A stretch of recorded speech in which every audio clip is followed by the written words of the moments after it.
fall by 14% in May. So that means fewer housing opportunities, less supply, fewer workers engaged in building new homes. Look, this is a So very if you could just use that as a sort of case study of All righty, guys, we are live. Thank you for coming in today. We appreciate you.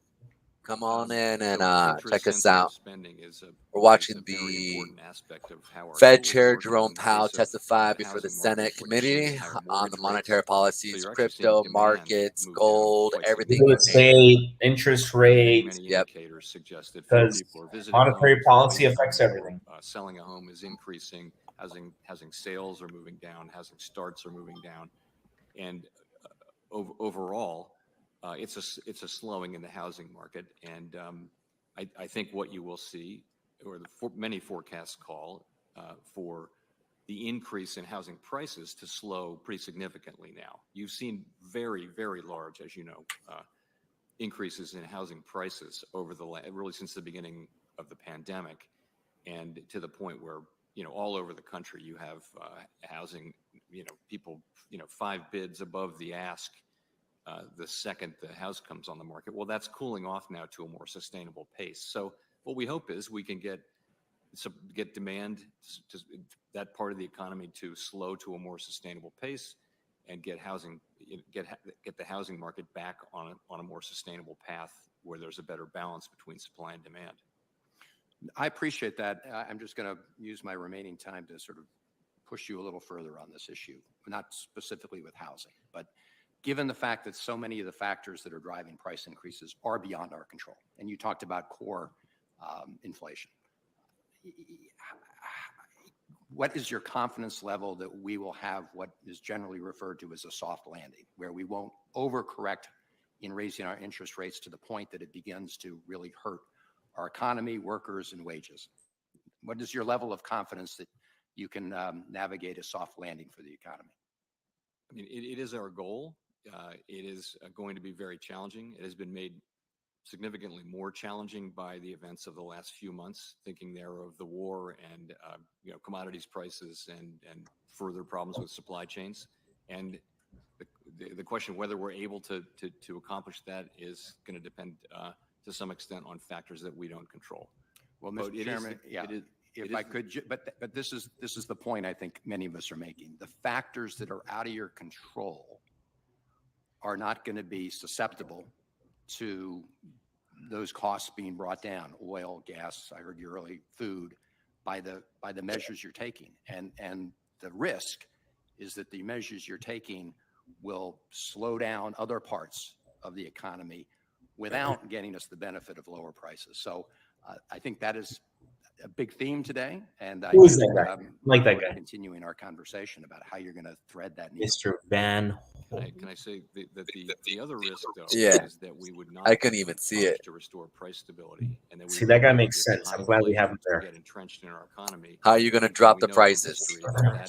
No, he's like, are you sure that the measures that you're taking in increasing rates and quantitative tightening aren't going to be affecting everything else, right? It is. In the hopes that you're going to actually bring down, housing prices and stuff like that. But as you know, But the prices that people are it's not experiencing most vividly day to day is the price of gas at the pump and the price at food at the grocery store, both of which are things that you've said are beyond your control. So thank you, Mr. Chairman. Now, Senator Daines from Montana is recognized for 5 minutes. Chairman, thank you. Powell, good to see you here today. Like my colleagues, I continue to be deeply concerned with the inflation we're seeing in the economy and its real-life impact on Montana families. When I go back home, I hear the top 3 concerns from Montanans. It's inflation, it's inflation, it's inflation. It's the price of gas, it's the price of groceries. Yep. CPI inflation grew 8.6% year over year in May, the highest increase since December of 1981. In Montana, the mountain states, as you're aware, inflation grew by 9.4% versus a year earlier. This rate of inflation is unsustainable for Montanans and Americans alike. For months, Republicans in Congress and even some Democrats, like former Treasury Secretary Larry Summers, warned of the massive inflationary risk of the $2 trillion March of 2021 stimulus package with that post the economy. In fact, just pulled up the Washington Post article from March 29th, 2021. I remember being in this very room, similar hearings, warning our colleagues about the risks of moving through a $2 trillion spending package when we had $1 trillion of unspent COVID money still remaining in December of the prior year. Let me quote from that Washington Post article. It says, Summers, of course, remember Secretary Treasurer Clinton and economic advisor to Barack Obama, a Democrat, Summers, age 66, who drafted economic blueprints for the past two Democratic presidents and was a top candidate to lead the Federal Reserve Board under President Obama, has emerged in recent weeks as the loudest critic of President Biden's approach to reviving the pandemic-era U.S. economy. The Harvard University professor who advised Biden for a time last summer warns, and this is key, that the president's stimulus plan may trigger the highest inflation in more than half a century and could cost Democrats the chance to make lasting investments in the economy. There were many of us warning the administration and our colleagues across the aisle of blindly moving forward on a purely partisan basis to jam through that $2 trillion package and the inflationary risk associated with it. Now, with inflation at a 40-year high. What happened? Sorry, accidental. Could you next time that you put it up, can you widen the screen? Yeah, I'm trying. That's actually what I was trying to do. Oh, okay.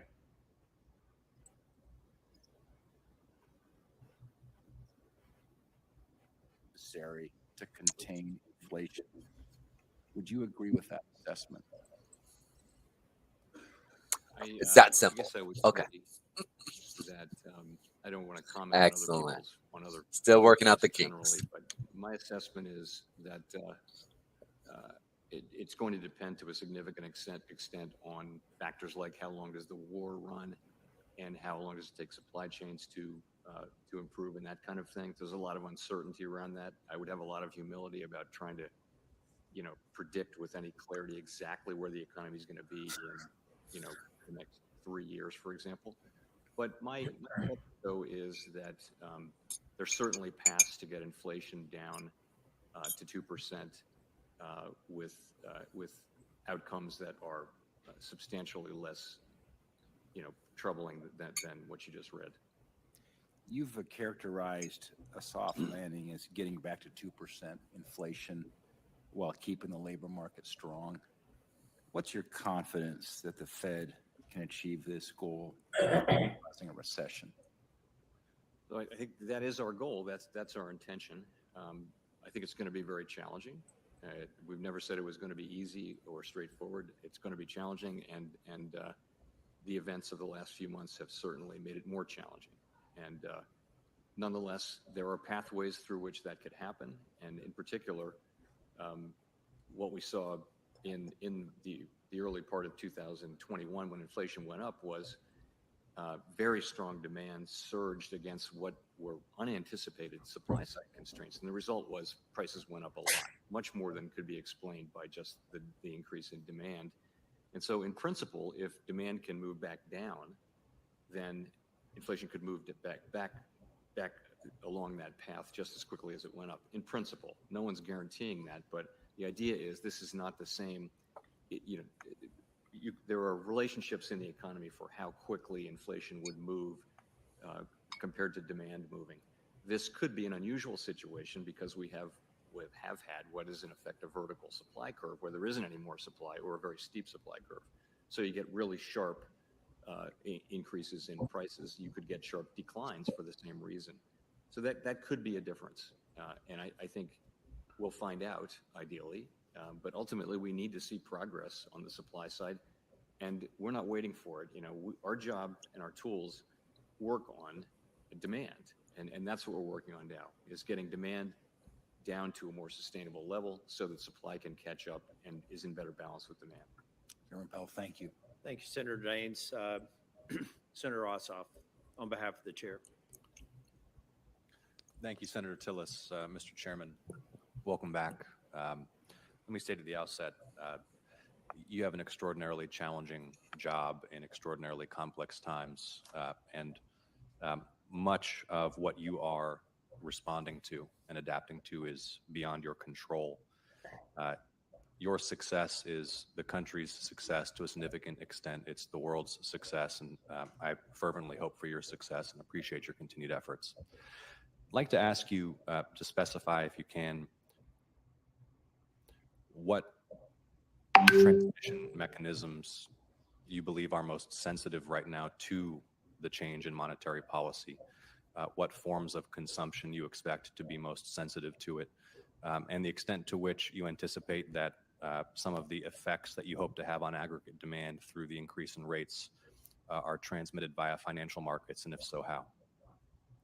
So I guess I would say three basic channels through which our tools work. The first would be interest-sensitive spending. So that's durables, including cars and things like that, durable goods, housing, for example.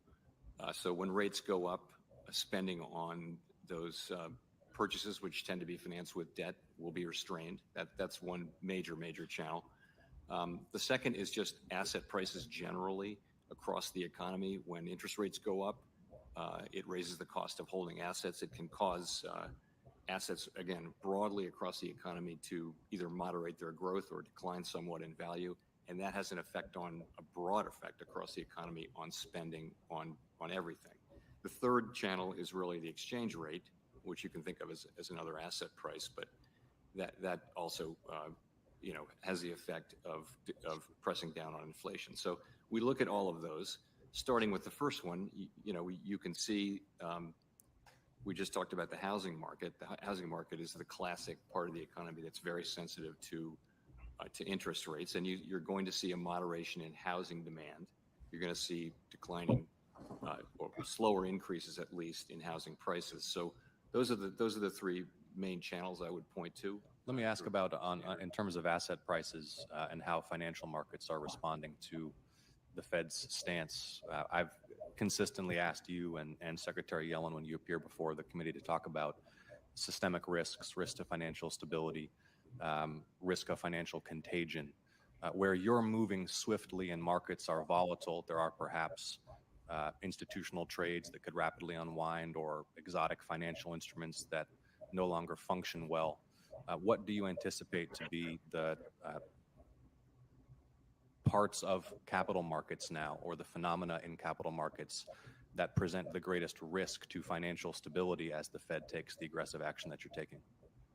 Well, I'd start by saying that the banking system is very strong, well capitalized, highly liquid, does a much better job of understanding the risks it runs and managing them than before the global financial crisis. And that's a reflection of the work that regulators did and that the banks did too.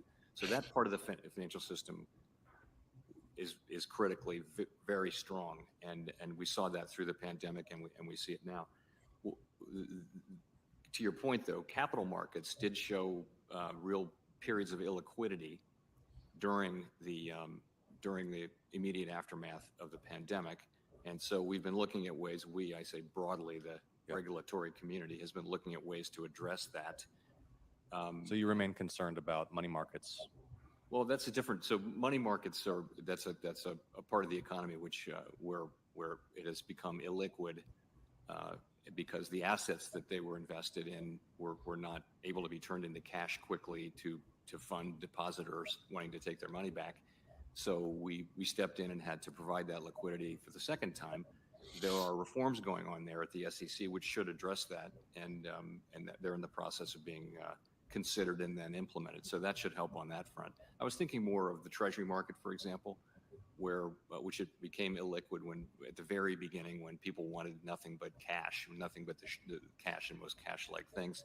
Treasury market has been functioning though all through this period when we've very significantly changed the stance of monetary policy. So markets have been functioning well, reasonably well, and okay, my time is running short, and appreciate that. We'll probably follow up to talk a little bit more about financial risk. With my remaining few seconds, let me ask you, how would you characterize the share of responsibility, if you will, on the supply side versus the demand side for the elevated price levels over the last year. To what extent do you believe that you mentioned the supply curve being steeper than expected, and so the increased durable goods demand and consumer demand having a greater than expected effect on prices right now?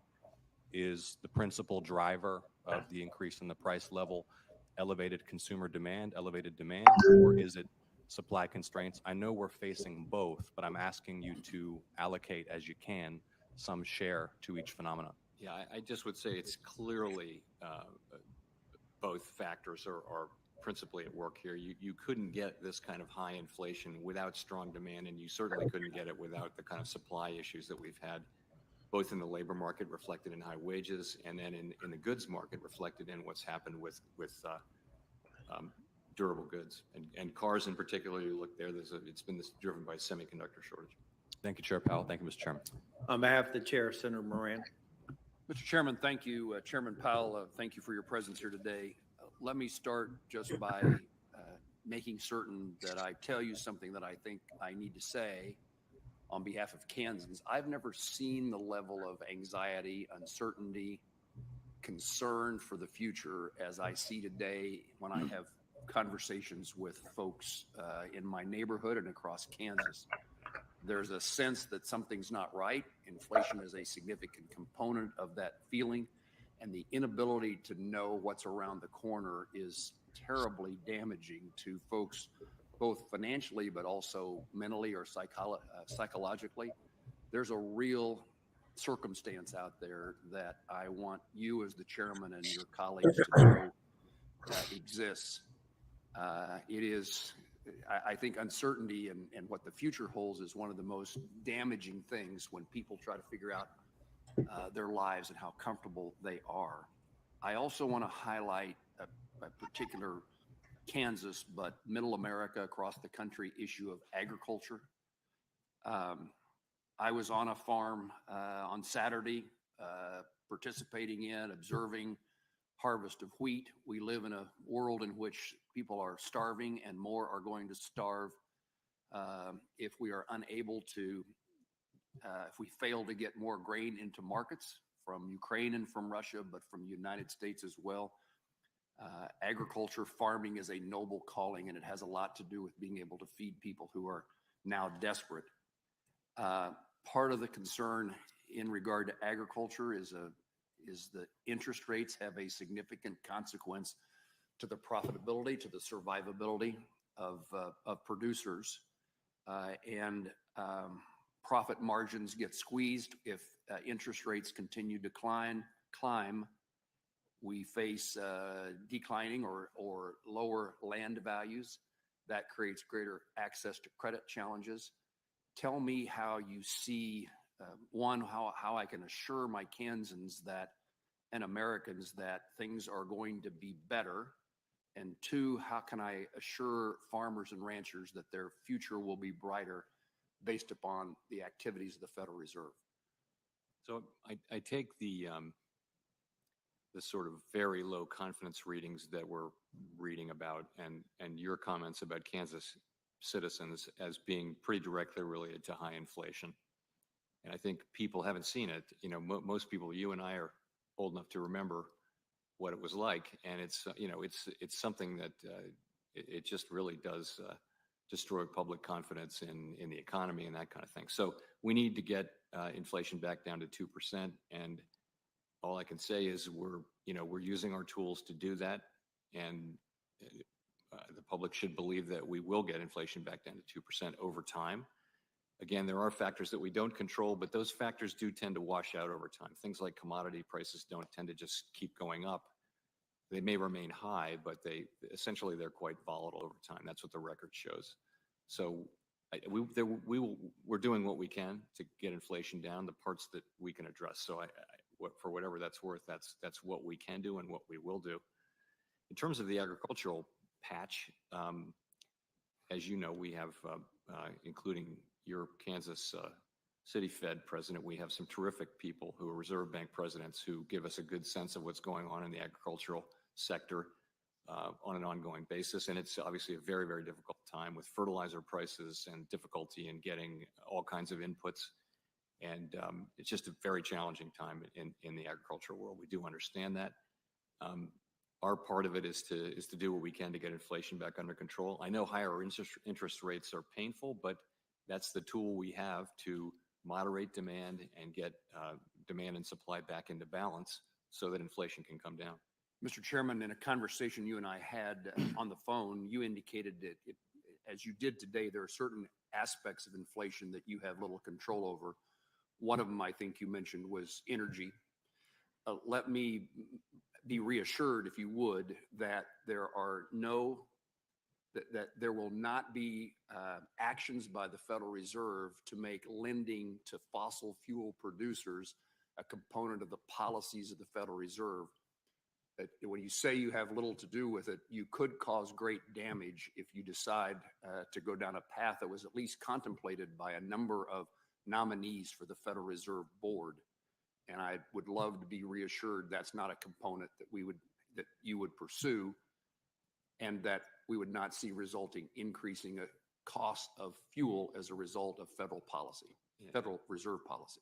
In my view, and I think the view of my view certainly is that it's not our job to allocate credit to or against or away from any particular sector of the economy. That's a job for elected officials or for markets, but it's not a job for the Federal Reserve, which has a mandate to pursue maximum employment, price stability, a well-regulated banking system, and a sound payment system. Mr. Chairman, thank you. On behalf of the chair, Senator Warnock. Thank you very much, Mr. Chair, and thank you, Chairman Powell, for being here again today. Georgia is in a serious housing crisis, and the Federal Reserve Bank of Atlanta has designated owning a home in Atlanta as unaffordable to the average home buyer. It's not just a city problem. It's urban, it's rural. Haralson County, a county with a population of less than 30,000, is also rated as unaffordable. In the midst of this housing crisis, the Federal Reserve Bank, which has a tough mandate and a tough time of managing inflation, has raised the federal funds rate by 0.75%. This means mortgages are about to get a lot more expensive for families. Chairman Powell, as the Fed raises its interest rates, what is the Fed doing to prevent this rate increase from further exacerbating the housing crisis? Well, so by raising rates, we're clear. What you're seeing is a slowing housing market now. You're seeing because of higher interest rates, mortgage rates have gone up pretty substantially, and you're seeing a slowing in the housing market. And that should mean, one of the things that should mean is that housing prices should stop going up at such remarkably rapid rates. Since the beginning of the pandemic, we've had, a very, very hot housing market all around the country. And, what should take place is, as demand moderates in demand for housing moderates for new and existing homes, you should see prices stop going up quite so fast. You're also going to see fewer home sales and just generally a lower rate of activity in the housing market. What bothers me about this? You can afford less home with higher interest rates. So yeah, the price of the home might come down, but you're still going to be buying the same house. Really by moderating demand so that because the interest rates are too high, and that we can get back to a housing market where supply and demand are. Now, we don't control supply, and there are issues in this country around housing supply.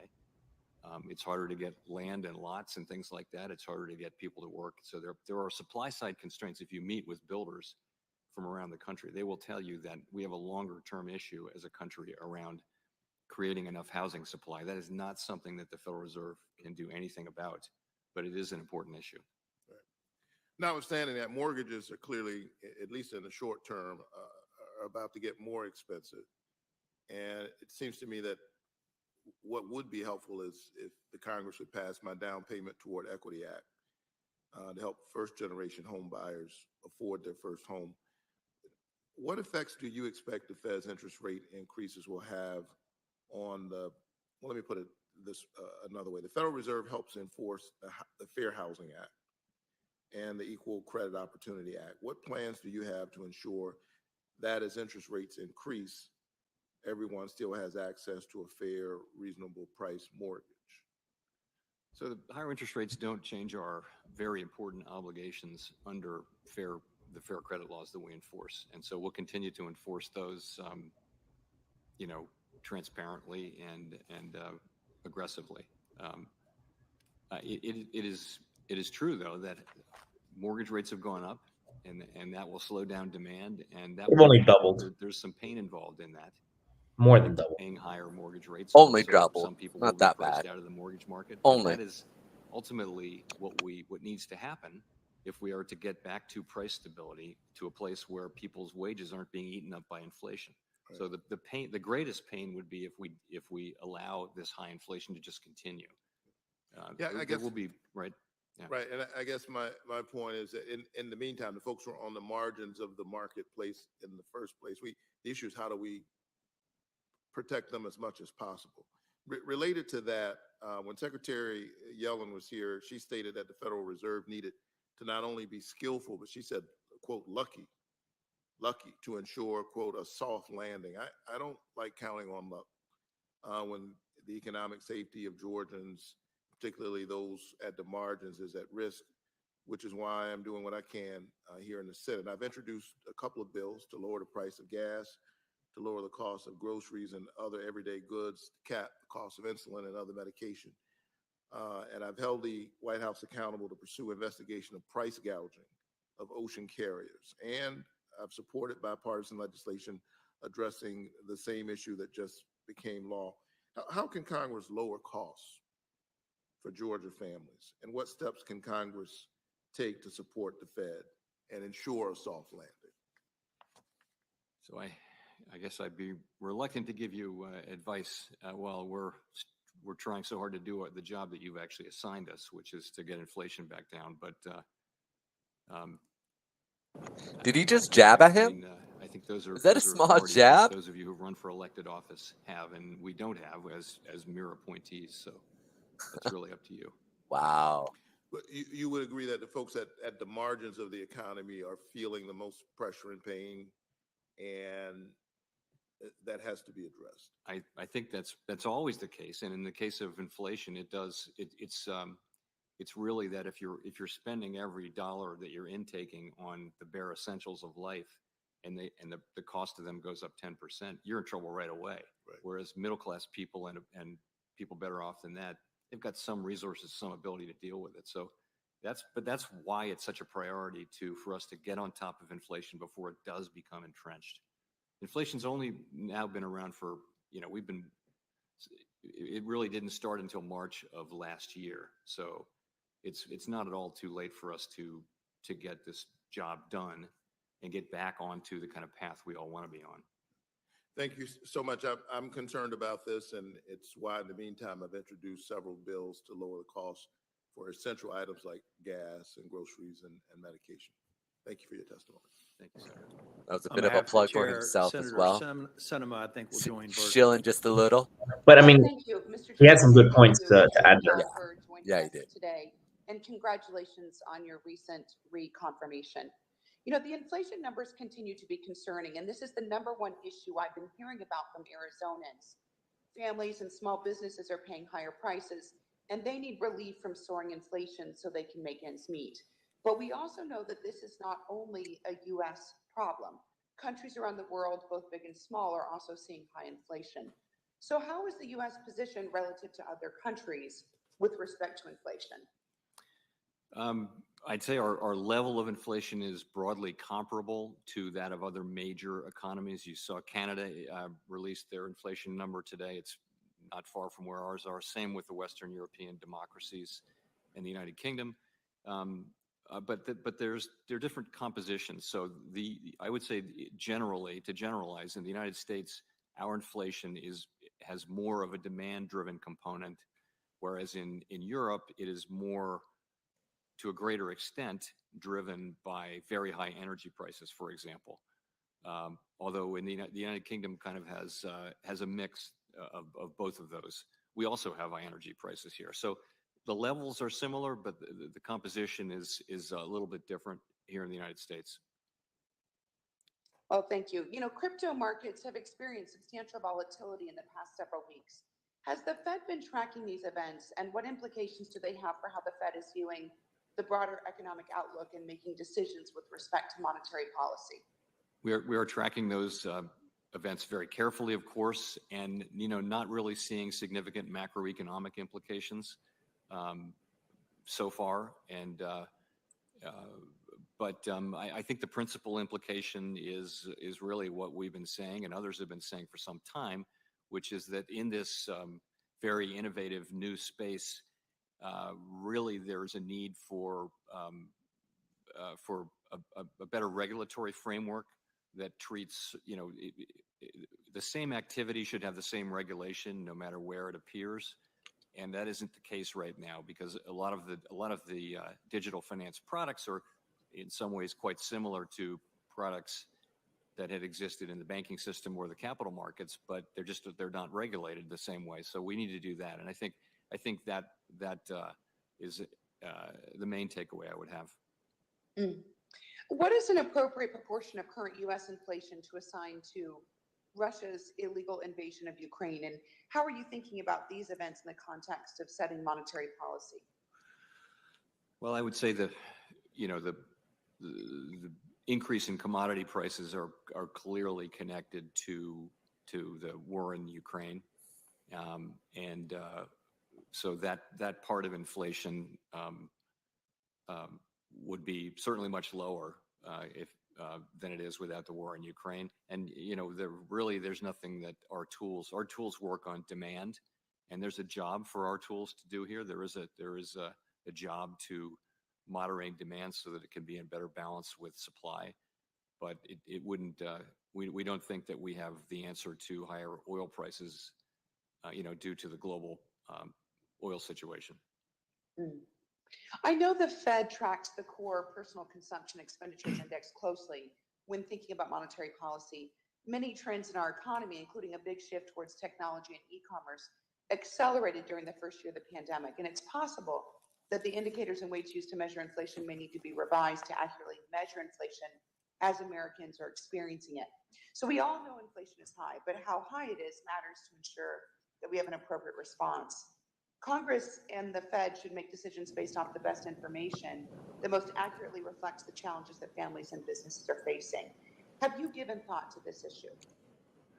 Well, yes, in the sense that we look very carefully at the way we measure inflation in this country. We actually use personal consumption expenditures, which is a little different and a better approach, we think, than the more traditional consumer price index. This was a change we made about 20 years ago, and I think economists generally think that PCE inflation does a better job of measuring the inflation that people are actually experiencing in their lives. So that is what we do, and we keep it updated. The government agency that manages it keeps it updated on a regular basis. So we think that's the right approach in terms of measuring inflation. Of course, we look at CPI as well, but we've chosen to make PCE inflation our principal measuring stick. Okay, thank you. Mr. Chairman, I see my time's expired. I yield back. Thank you. Senator Menendez of New Jersey is recognized. Thank you, Mr. Chairman. Chairman Powell, I want to start on the issue of diversity at the Fed. I have a letter that we sent you yesterday and signed by 9 senators, including 5 members of this committee, urging you to undertake a number of simple reforms to the process for selecting bank presidents and Class B directors. That process has to include meaningful transparency and public engagement if we are ever going to have Fed leadership that truly represents the public as required by the Federal Reserve Act. So I'll wait for your written response, because we just sent that letter, on the details of those proposed reforms. But for now, Can I have your commitment that you'll provide us with a substantive response by July the 22nd? Yes. Thank you. And also, will you commit to work with me to put in place real, meaningful changes to the process so we can have a broader array of voices to the Fed leadership? I'll commit to having a frank discussion with you about that and what could be. We're open to ideas to how to improve. As you point out in your letter, it's not like we haven't made tremendous strides as it relates to the B and C directors in the course of the last 10 years. We really have. And the diversity numbers are, I think, quite impressive for the B and C directors. The A directors, as you point out in your letter, less so, but those are appointed by the bankers in the district. But we can have this conversation. I look forward to it. Less so, but it's worse than less so. I mean, you don't have one bank president in the history of the Federal Reserve who's been Hispanic. That's far worse than less so. I was talking about directors, but you're right about that. And there was a tremendous opportunity, and it didn't happen. I just continue. I feel like I'm the lone effort on this, but 62 million Hispanic Americans who represent $2 trillion of domestic purchasing power deserve a seat at where some of the most important economic decisions are being made. So we look forward to the engagement that you've said that you're willing to engage in. Now, I am trying to find out, as others have raised with you, there's no question that painfully high inflation is affecting every family in America. But in order to develop the right response, we need to understand the underlying factors that are driving price increases. I think you've said here today that Russia's invasion of Ukraine, pandemic-related supply chain issues are perhaps, and the energy issues that flow from Russia's invasion of Ukraine are perhaps some of the biggest factors in driving inflation. But the question is, how is it that raising interest rates on those underlying causes of today's inflation ultimately are going to change it? Energy is still energy. Supply chain is still supply chain. Russia's invasion of Ukraine is a continuing challenge for the world, but there's nothing about interest rates that's going to affect any of that. No, but notwithstanding that, there are major parts of the economy where the demand exceeds supply meaningfully, and that's where our tools have a job to do, where we can moderate demand and give supply time to recover so that supply and demand get back into better balance and inflation comes down. Well, it seems to me that we can all recognize that raising interest rates is a blunt tool at the end of the day. But I'm going back to the beginning of my questioning, it's essential, I believe, to be mindful of the effects that your actions, meaning the Federal Reserve, will have on unemployment, particularly for those groups that were hit hardest by the pandemic. The Fed's latest monetary policy report states that, quote, employment for Blacks and Hispanics not only declined by more than that for whites and Asians early in the pandemic, but also recovered more quickly since the end of last year. Now that we're potentially entering a period of larger and more frequent interest rate increases, what do you expect will happen to the unemployment rates of Black and Hispanic workers relative to the population as a whole? It'll depend on what happens to the overall unemployment rate. And our goal is to achieve 2% inflation while still keeping the labor market strong. That's our intention with this. Well, I appreciate what your intention is, but I would venture to say that what we will see is what we have seen in the past, that crisis after crisis disproportionately harms Americans of color. So I hope the Fed's response to inflation doesn't continue that trend, because it is woefully wrong. That doesn't have to be Americans of color, but I mean Americans with lower social and economic levels. There are white Americans. This is another reason to have in those people lower at the Federal socioeconomic Reserve levels. who represent this community to share those insights. But I get what he's saying. determine You these know? macro policies that are going to affect our communities. He's touching on those hot topics that can make. Chairman, and Senator Tillis. We'll basically Thank give you, him the Mr. votes Chair. that he needs for his Chair next Powell, election. in That response too. But I mean, I agree with to what he's saying. Like, Senator Warner the and labor markets are going to get hurt, and they're already getting hurt. You already see a Senator bunch of Warner layoffs happening. more or less asserted that we're all in the same boat in terms of inflation globally, but you made the point on two different occasions that what's driving inflation in largely Europe, a little bit less so in the UK, has to do with spiraling energy prices. Could you talk a little bit about, beyond the pain at the gas pump and the increased cost of transportation, how increasing, and I should say, and I believe that Europe is where they are, this is not for you to comment on, because they moved a little bit too aggressively and didn't look at resiliency with some of their energy inputs that were largely affected by the Russia invasion. But could you talk a little bit about the other commodities that are affected by rising interest rate? We're talking about housing, and we know that pipes, a number of inputs to housing construction, have gone up. Can you talk a little bit more about the market basket of other commodities that are influenced by increasing energy prices?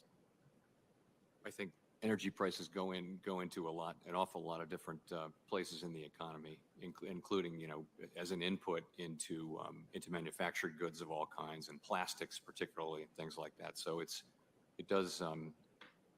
a big contributor to inflation, not beyond just the actual energy prices. Yeah, and so my only comment here, and then I just have a closing thought, is that we are unilaterally hamstringing your ability to bring inflation down.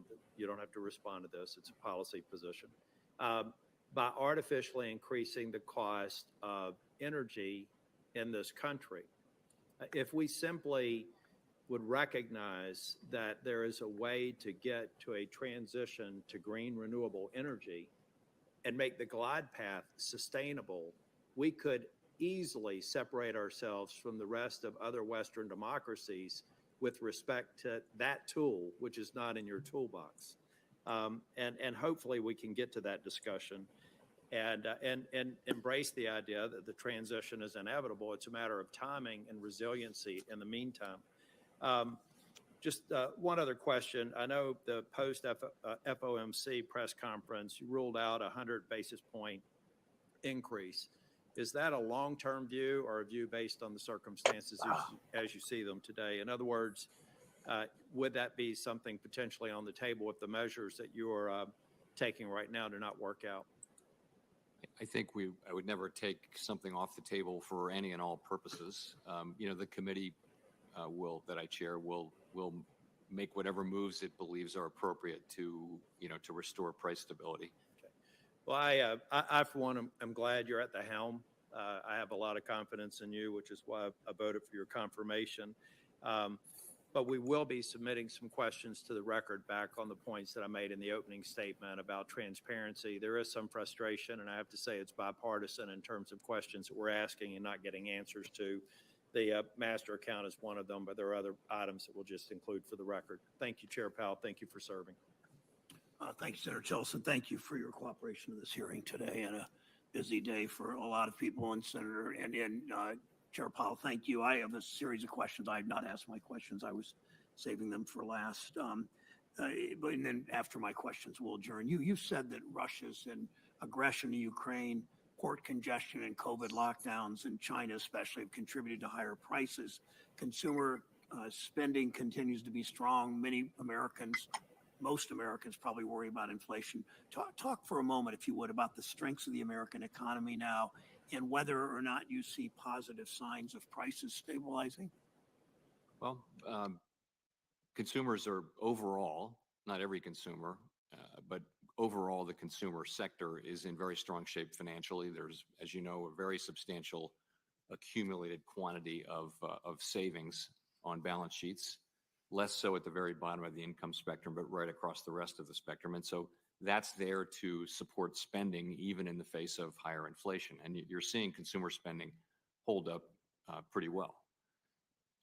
Sorry, the rest of your question. Well, are there positive signs of prices stabilizing? So in terms of prices stabilizing, what we're looking for is, compelling evidence that inflation is coming down, and we don't have that. So nothing I could point to says that we have that. I will say that core PCE inflation is a pretty good indicator of where underlying inflation is running, and it has moderated over the course of this year reasonably significantly from where it was in the latter part of last year. Still way higher than it needs to be. We need to see a lot more progress, but just it's been running at a rate over the last, say, four or 5 months that is lower than it was, at least. But again, still far too high. So we're looking for that. We're not really seeing it yet. There are lots of stories out there how this should happen, and some people think it's very clear that it will. And until we actually do see it happen, we need to keep moving. And I want to be clear from your comments publicly, your comments to this committee today. You say the economy is not at the point of a recession, correct? I don't see the likelihood of a recession as particularly elevated right now. You should know that no one is very good at forecasting recessions very far out. No one's been able to do that regularly. But I would say that the U.S. economy for now is strong, and spending is strong. Consumers are in good shape. Businesses are in good shape. Clearly, financial conditions have tightened, and you're seeing growth slow from the very elevated levels of last year associated with the reopening. You're seeing the beginnings of job growth slowing to more sustainable levels, and there's risk in that. There's obviously risk in that. Monetary policy is famously a blunt tool, and there's risk that weaker outcomes are certainly possible, but they're not our intent. And as I said at the beginning of my testimony, or my opening statement, that a couple hours ago, that our economy is growing faster than China's. Let me ask a few simple questions about gas prices. We've heard a lot today about gas prices from both sides. Just a few yes or no's. Does President Biden set gas prices? No. Does Congress set gas prices? Not as far as I know. Do you, as chair of the Federal Reserve, set gas prices? No. I wouldn't ask you to assign a sort of quantum responsibility, but starting with the decisions of OPEC and the world's major oil companies to not produce more, can you tell the committee briefly what goes into the price at the pump, and ultimately what tools you have, Congress has, other government agencies have to bring the price down? It's really principally the price of oil, which is set globally by the actions of largely by the actions of large oil producing countries. And then it's the refining spread, what it costs to refine, and what the refiners can charge before the public consumes that refined product. So those are the two pieces of it, and we don't have really, our tools certainly don't work to address either of those things. Let me talk for a moment about housing. Several have asked about the skyrocketing costs for both renters and aspiring homeowners. Prices over the last 2 years, but prices weren't that great prior to President Biden and the last administration either, we know. Last year alone, rents went up more than 11%, grew faster than wages. What are the short-term and long-term effects on inflation in our economy if renters see more and more of their monthly income going to housing?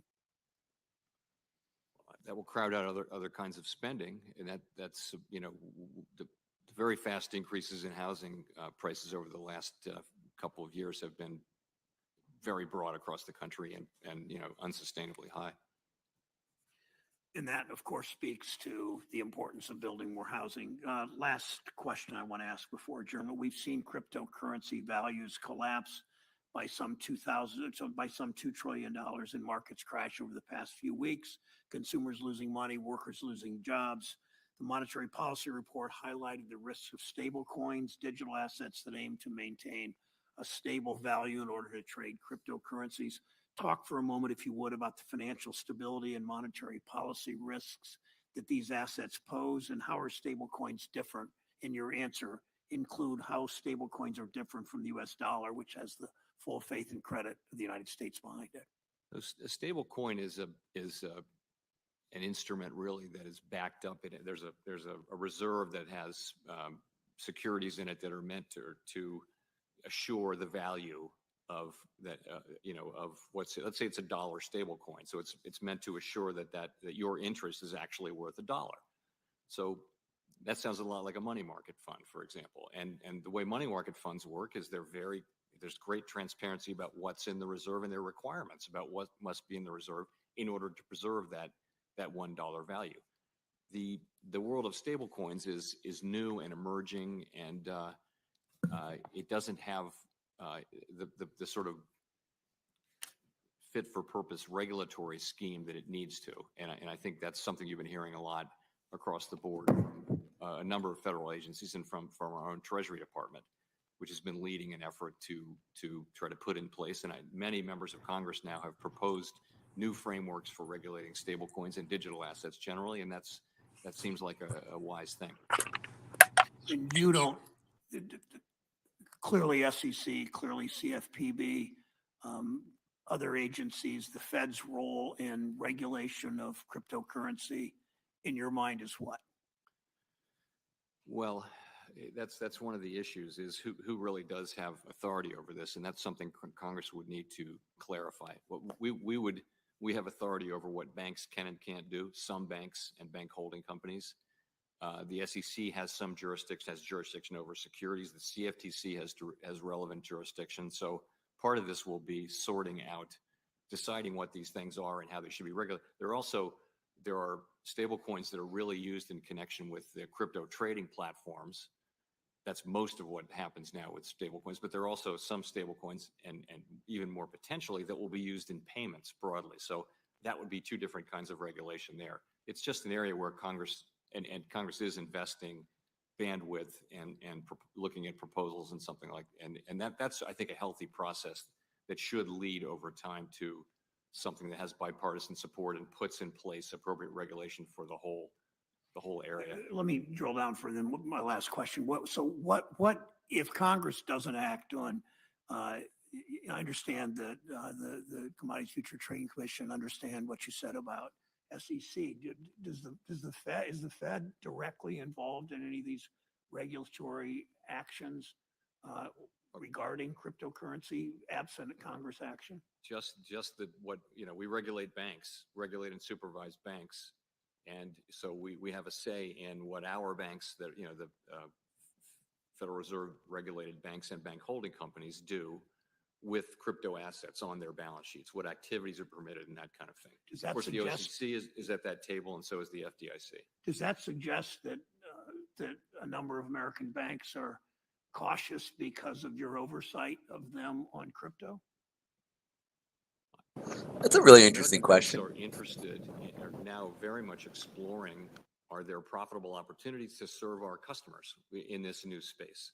And of course, what we're doing is saying, let's be sure that takes place in a way that preserves and supports safety and soundness.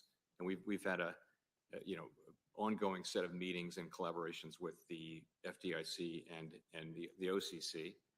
And that's ongoing, I guess, between us and the OCC. So I think that's an appropriate way to carry it forward. But it's not a substitute for what I think is it's not like it's like any other major area of innovation. Ultimately, Congress will come together to create a regulatory framework that is more fit for purpose for it, as it has in so many other cases. Okay, thank you, Mr. Chair Powell. Look forward to continue working together. For senators who wish to submit questions, those questions are due 1 week from today, Wednesday, June 29th. To Chair Powell, please submit your responses to these questions for the record for no more than 45 days from the day you receive them. Thank you again for your testimony. The committee is adjourned. Thank you. So, Pedro, what do you think? Well, interesting. And it's good to have Crypto Bull here. The markets were rallying this morning. And I caught a little long here, and then I went short around on the S&P 3756 area. I'm kind of mad that I got out of that position because it doubled. But the reason why I'm saying this is the markets fared really well, seemed like, during the conversation going on between what we see in Washington and what we see on the street here. So we'll see what happens. I mean, because he had a very calm demeanor and very a lot of confidence, and something that we have to take into account that a lot of people don't take into consideration is that there's a strong influence of psychology that goes into the markets, right? We've talked about this several times before in the past, right? And when you see a leader like him, right, you see the Fed chair, you see him with his confidence talking about what they're trying to do to correct the inflation, and then you have these other leaders asking these questions that some of them kind of taking shots, but then at the same time, these shots being absorbed properly through communication. Yeah, Pedro, we heard you. We heard you, buddy. So what I'm thinking, man, is like, that's why the markets today are going to do okay because of this meeting. But is it really sustainable on the fundamental level? Right? Because that's the question. And that's what they were asking about. That was the thing is that there are some real things going on right now that I don't think they're making the right decisions with, how hard they're going on raising rates. Because you heard him. So what were some of the things he said that were big that kept repeating from question asker to question asker to question? Is the 100 basis points. Well, the main thing that they were saying was the fact that housing was an issue, right? Yep. And so, okay, we're going to increase rates in order to slow down the demand of housing, right? And in order to make it more affordable. Okay, but if rates are high, that means the monthly payment for the mortgage is higher, which means I'm able to afford less house, which means that I'm buying the same freaking house, or I'm not able to afford the same freaking house. It makes no sense to me because that I'm in mortgages. So like, yep. A $550,000 house would have cost you the same as a $350,000 house today when you compare the rates, when you compare the house versus the rates. So now you have to wait for that $550,000 house that you were able to buy at a 2.5 to 3% rate. Now you have to wait for that house to drop to $350,000 in order to buy it. To buy it at the same monthly payment that you're able to afford before. So it makes no sense. So yeah, it does slow down demand. So the question is that I would have asked if I was there is, hey, Mr. Powell, once things get okay, are we going to lower rates again? I want to know that. Like that's an important question to ask because, okay, let's say demand finally gets to the level that you want it to go to, right? Are we going to lower rates again so that people can afford the houses that are coming to market at that point? Here's the question, though. Those people who are buying those type of houses, and they're going through and they're able to purchase it, were they really able to buy those houses? They are. The regulations on lending right now are freaking, crazy, man. Okay. The majority of these loans that are being written right now are very solid in underwriting. So, I mean, the ones that worry me are other types that require a lot of down payment. So I wouldn't even worry too much. We're not seeing a housing crisis like we did back in. You should put something on that shows the stock market prices. Crypto Bull says that we should put up the stock market prices. Yeah, right now. So yeah, we're not seeing. Yeah, exactly. We're not seeing what we saw back in 2005 to 2008, right? When it comes, so I don't think this is not a financial crisis that is the catalyst is the real estate part and how loans were just way too flexible. This is not it. What we're seeing is honestly, what I think the root of it is that we don't have very strong leadership and good negotiators to make proper inflationary measures go through to lower down the cost of goods. For example, what happened when oil went down through the floor to negative levels, right? So basically, remember back in COVID March, when like I remember, I was staring at the chart. They were giving away oil. If you had a truck to go back up into some of these oil refineries and get yourself some oil, get yourself fill up the truck with oil, they would have given it to you for free. They would have given it to you for free. And so what did Trump do? Okay, I'm not even getting into politics. I'm just saying what is a fact? What really happened? What did Trump do?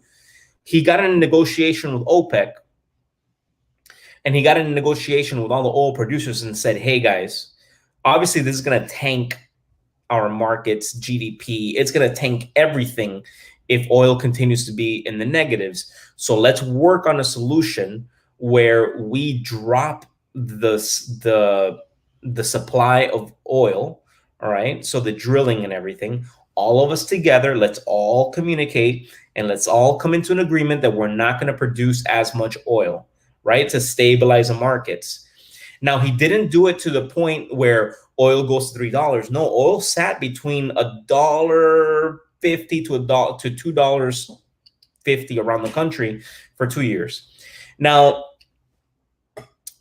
what would happen if we had a strong leader is now go back into the same table in this negotiation, say, hey guys, we need to start producing more oil. All right, what do we have to do? What do you need in order to get incentivized to produce more oil, to bring the prices back down to, let's say, at least a $3 mark, or, you know, between $2.50 to $3.50. Let's work on this, right? So how do you incentivize? Well, we don't have a leader doing that right now.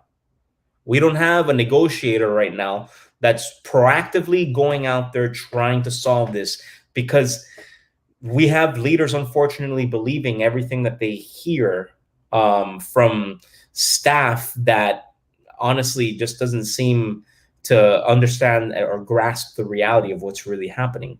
Either that, or they want whatever's happening to happen. They want the markets to go the way that they are. Food costs are going up. Oil is up.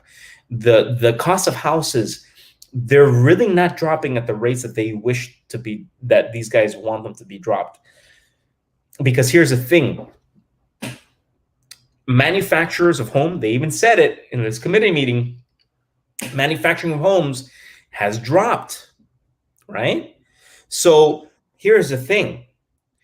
They thought that by increasing the rate of that, you know, the Fed rate would help, you know, drop the demand, right? So that the prices go down.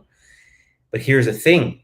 If the supply also goes down, because now these manufacturers are not very confident in building, the price stays the same if the rate of supply drops at the same rate of demand dropping.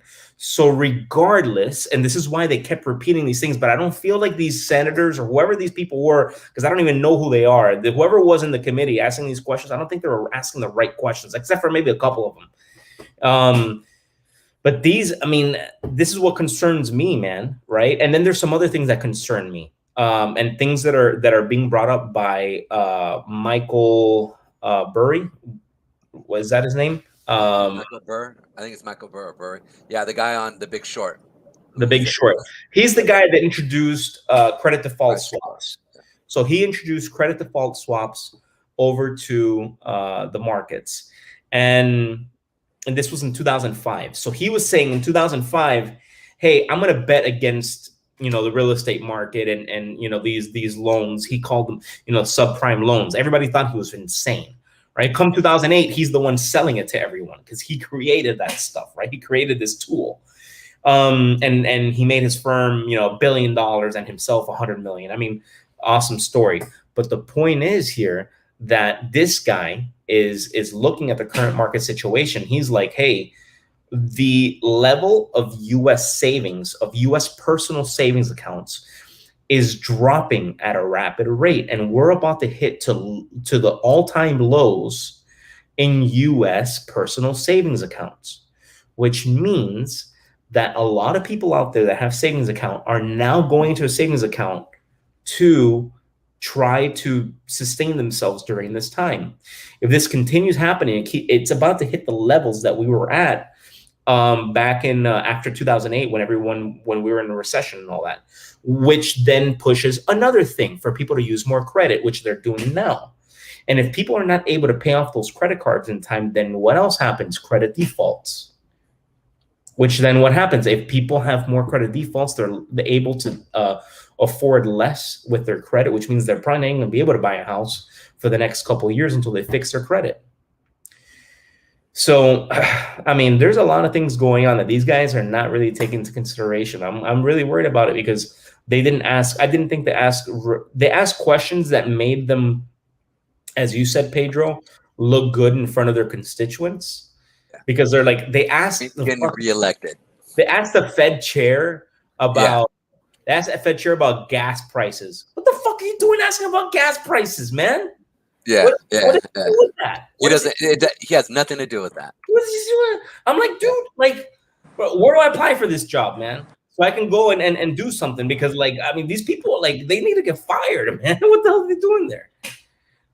So I don't know. I was kind of baffled, like, listening. That's why you saw me like, what? Yeah. I don't know, man. I only caught half of it, so I need to I caught some in the beginning. Then we spoke like, hey, let's go on and do this live and do the watch party. Then I caught the end of it right here, right? And I feel like, I don't know, man.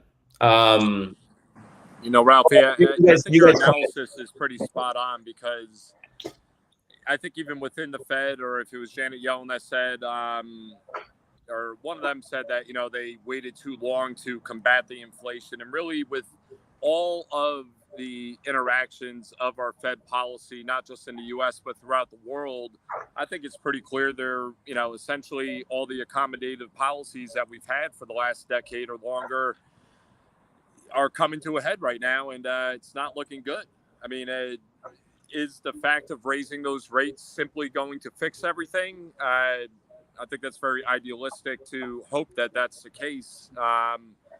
You know, it's going to be very interesting to see what happens. And, you know, for countries that have loans or things that are backed, you know, the bonds and all that, you know, this whole thing is just going to spiral out a lot further than just the U.S. And all those consequences, I don't think are really on the table yet, or people aren't thinking about them because they are focused on gas prices or rising prices. So, you know, if the politicians are focused on trying to act like they're, you know, doing something about that, but yet they're still leaving all of the main issues unaddressed, you know, we have a lot more that is going to have to be dealt with moving forward. Well, Bull, I mean, to your point, like, here's the thing. Something that we'd always say at Merrill was, when the U.S. sneezes, the whole world gets the flu, right? Because the U.S. is like the center point for all things monetary policy, for the markets, for everything, right? But now, in addition to everything that is going on, we have that war going on in Ukraine. So Europe is definitely getting affected big time. And that's why, I don't know if you guys noticed the news coming from Ray Dalio doing a big short of like a position of like 5-point-something billion, okay, on European markets, because they are probably going to be affected the most. Now, here's the thing. The Europeans are some of our closest allies. A lot of countries there are some of our closest allies. And, you know, we have a lot of trade agreements there. So they're really going to be affecting us, especially when they're going to need some of our support for some of the goods that we have.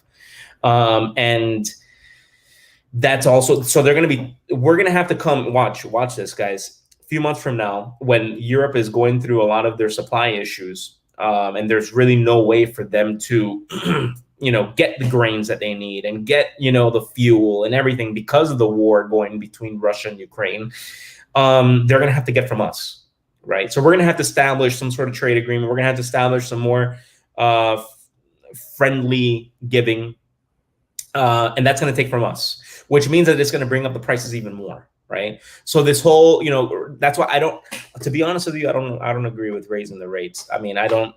Raising rates needed to happen, but not at the rate that these guys are doing it. Like, these guys went from 25 basis points to 50 basis points to 75 basis points, like boom, boom, boom, boom, harder and harder and harder. Like, and I feel like they wanted to, so they thought that, or perhaps I don't know who's thinking this, but they thought some people are thinking that the solution, the big solution here is to raise rates. It's not. It's a lot of different things. Negotiations have to happen.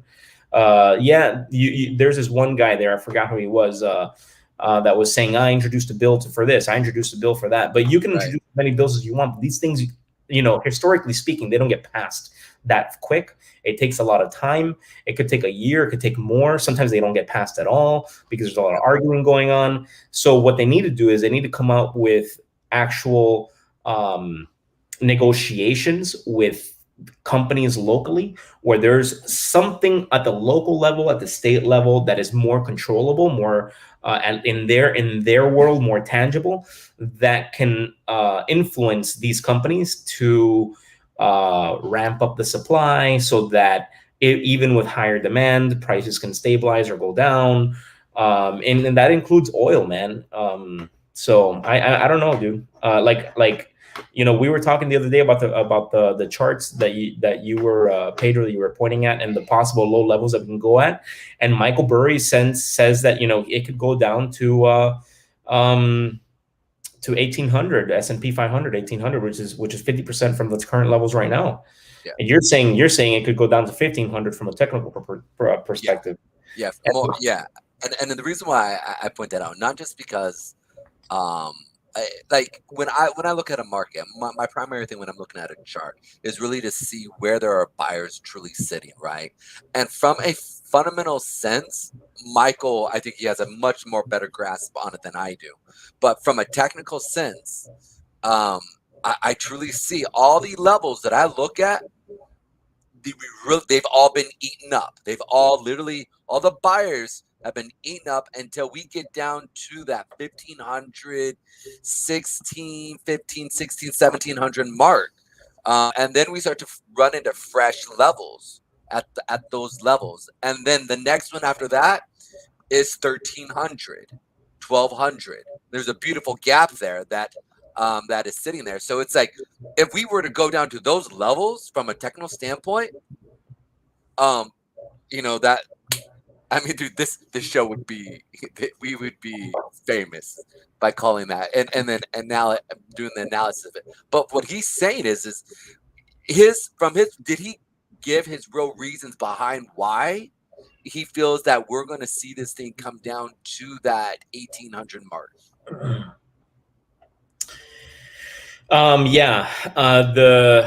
He was talking about basically assimilating the markets back in 2011, 2012, comparable to where the markets can go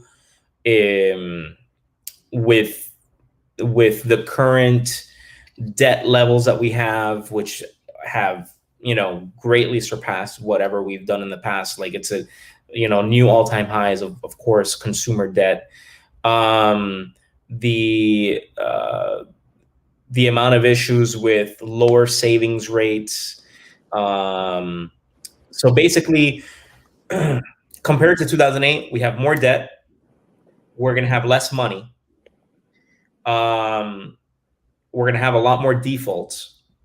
But it's consumer driven, not driven by like the real estate fiasco that we had back in that time.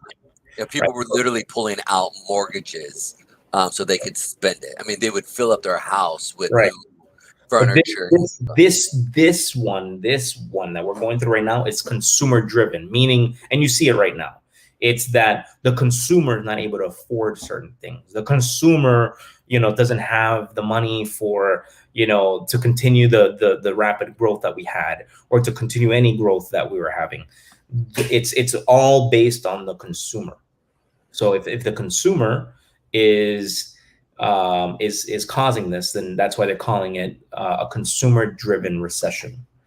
Well, I think let's talk about if we could fix it, right? I mean, I personally think that they should turn on the money printers and give money back to Americans, right?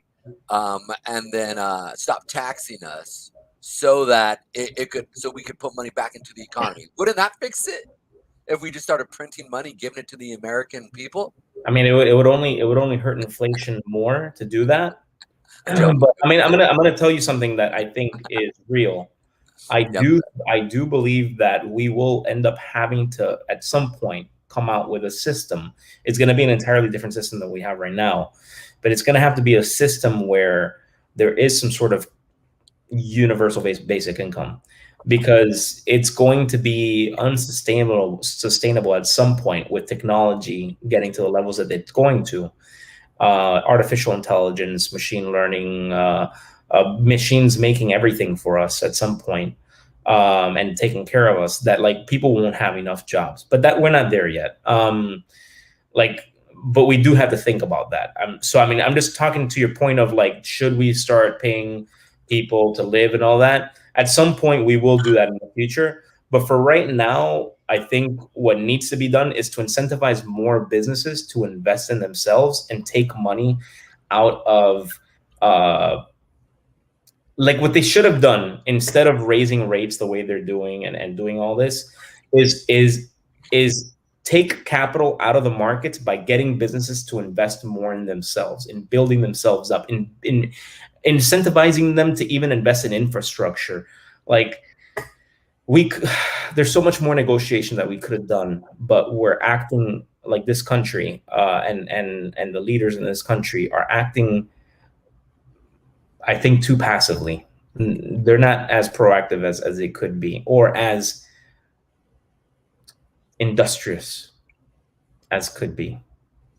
So if you're saying that if we were to pull money out and really, or invest into the businesses themselves, so basically we'd give money to smaller businesses, bigger business, mid-sized business. Are we talking about companies that make over $100 million but under $1 billion?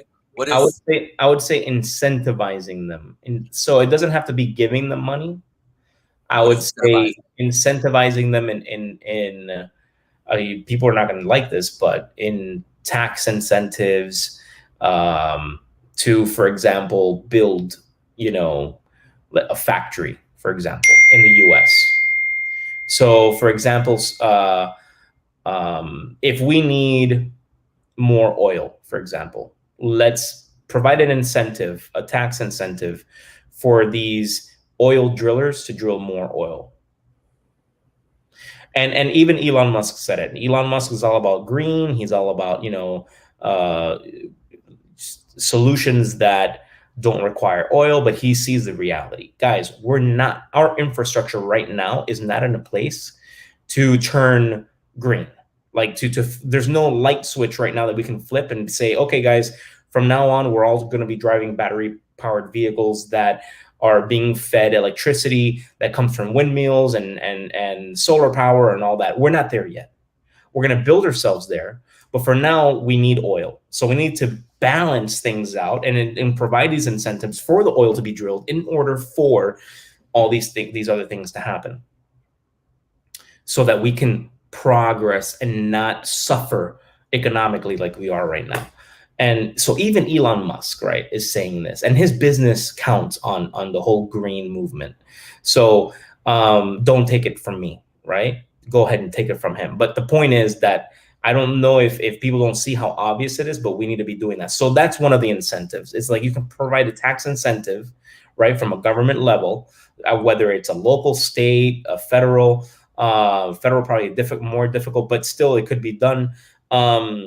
To incentivize them to do that. If we need more food, if we need to make more food, then provide tax incentives to those farmers, maybe well, a lot of times they're subsidized, so maybe even subsidize the farmers even more so that we can get more food supply.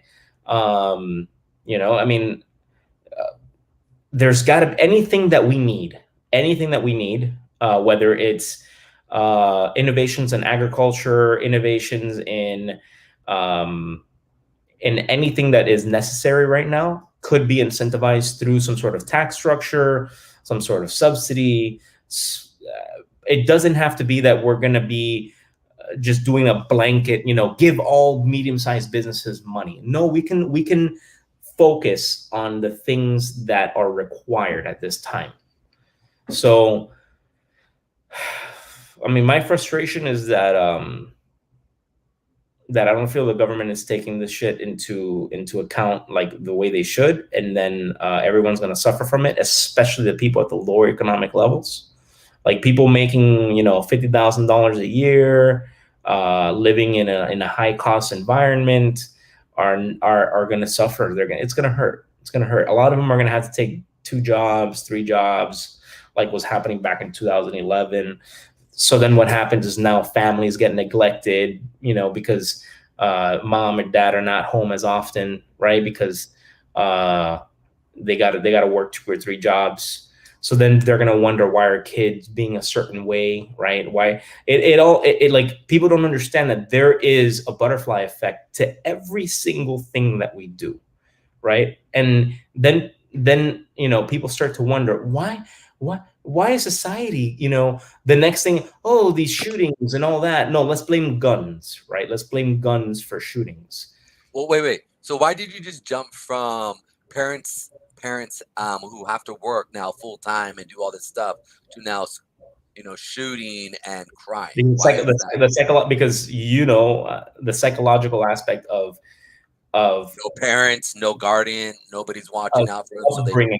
Upbringing human beings, right? Human beings need love. They need, you know, they need community. They need all that. And if you have the leaders of the family like taking up more time towards work and those things, even more than they've already have been in the past, then that makes a family suffer, which means that you're going to have kids going through, you know, those issues that arise during those times, which sometimes it builds them up to be stronger. But I mean, I think that we were going towards a place where the world was,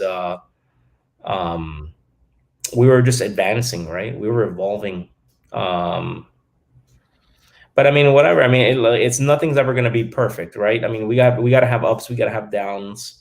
We have to go through things.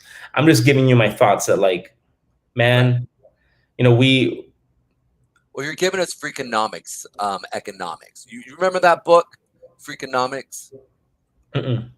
So basically, it was a couple economists they went through, and one of the primary reasons, so it's a bunch of case uses, and these guys went through, and one of the things was where they bring up a bunch of weird things that happen in our economy, like the drop of the 90s crime rate, what was due to, honestly, abortions that was done during the 70s, right? All of a sudden we saw crime drop almost 10-15% overnight within a year, right? Where it was literally on a trajectory that was screaming high, right?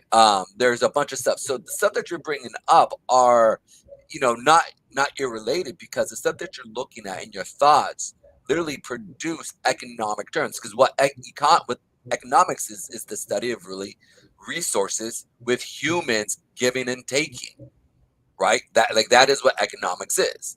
And so as we see, one of the biggest commodity is what? Time. So as we spend more time doing other things to live, other things suffer, and other resources are not used or used. So it's one of these things that we see that as we keep progressing, are the powers that be, are they thinking like this? Are they, if they're not, or are they, right? Are they really thinking things through, or have they, right? It's really what you're asking. I mean, I don't think they're thinking things through. Right. My thing is either A, they're not thinking things through properly, or B, they're doing this on purpose. I mean, that's the way I see it. It's either A or B, or yeah, it's either they're not at the capacity that they need to be in order to make these decisions. Like either they're not smart enough, they don't have the right talent, they're not looking at the right things, or do you think it's really the talent? Because I mean, I think there's a lot of people going into public service that have a lot of talent, you know, that they do want to give and serve. Maybe they're just not being heard. Maybe being heard.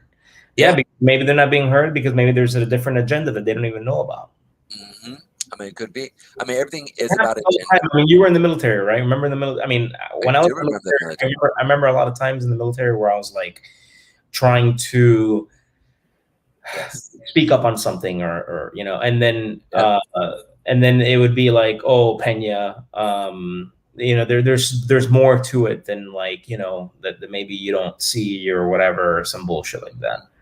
And to this day, I'm still convinced that, you know, because of the military experience that I had, that most of the people that work for the government in high leadership positions are yes men or yes women, and that don't know how to think critically, just know how to climb up the ranks by keep your mouth shut and climb up. Pretty much just do as you're told and just keep going. And a lot of those people, guess what? They make it to Congress. So, they do. They very much do. I mean, Steve Jobs once said he wished that he could have given that he could give all our senators and congressmen LSD. Oh, wow. Steve Jobs said that. You know why? To open up their freaking minds, because a lot of those guys are just way too square and not thinking, you know, creatively outside. Exactly. And guess what? You know why entrepreneurs make things happen? You know why entrepreneurs can shake things up, disturb disrupt economies and make things that are grandest and everything? Because creativity, negotiations, balls, you know, balls. And I mean that in the sense of like anyone can have balls, whether you're a man or woman or whatever. Having cojones to go out there and make something happen. And that's what we need. We need leadership like that. And the fact is, the older you get, I think the more comfortable you are, at least for the most part. And maybe you don't have the energy to fight like that. And if you look at, you know, Congress, we have way too many people who've been there too long, man. Like there needs to be term limits. There's a lot of things that need to happen. And I'm really looking at the conversation we had today with the Fed chair. I mean, I think it was obvious to show that like there is a disconnect there, man. I'm kind of disappointed, you know. I'm glad I watched it. It wasn't a waste of time. I'm just glad I watched it. It makes me feel like I need to run for Congress or something. You know what? You'd get my vote. I mean, I'm just saying, like, you know, like because if you're not going to have, if you're going to have this important conversation, bring up some important questions. Don't talk shit. Like, and what I mean by talking shit is like, don't bring up gas prices to the Fed chair. Get the hell out of here, man. Like anyone that asks questions related to like something that wasn't related at all to interest rates, like they needed to go. Not waste time. You know, I almost want you to, in this day of wokeness, instead of using balls, because I really feel that the right term, I mean, we need to be strong as vaginas. I mean, what they push and what they deal with, right? And the pain they go through. Be a vagina. You know yeah, be a vagina. Dude, go create some birth, tough it out, because they get beat up and they keep moving along and they produce life. And you know what? We need to figure out a way where we go through and we produce life. Because it's what we're talking about, right? We're talking about creating industry. I mean, it's just the way it's the way I was brought up. You know, it's the vernacular I learned. You know, I agree with you. In the neighborhoods that I grew up in. But I will say this, 100%. And let me tell you something. I mean, that's why you see some of the best companies coming up right now running by women. Like, you know, there's women intuition is 100%. It's something that audio's choppy, Crypto Bull. Are we not being heard? is the audio choppy? Unless I can hear you guys clear. All right, no worries, no worries. Well, just come along. Just come along. I'm just, stating a fact here that, more and more women coming into business is a good thing. Coming into leadership positions, it's a good thing. There's a lot of women that I admire in the investment world, like Cathie Wood. And she, if you look up Cathie Wood, or she runs ARK Investments. If you look up, what she's talking about in regards to the Fed and all that, she's also like, I feel like her and I have a very similar mindset. And she doesn't understand what's happening either. She's like, what the hell are you guys doing? Like, you guys are putting us into a recession. And we're already seeing it. If you go on my LinkedIn, and I have a lot of followers on LinkedIn, I have I don't know, 3,500, 3,600. I'm not sure, but it's a quite a bit. And I see a lot on my feed on LinkedIn of 1,000 layoff, 1,100, 800 people laid off, 10% on this company laid off, 18% on that company laid off, layoffs. It's happening now. Why? Because capital markets do need to feel confident. And that aligns with a lot of these new companies that are out there because they depend on the capital markets. A lot of these new companies out there need to continue raising capital, need to continue using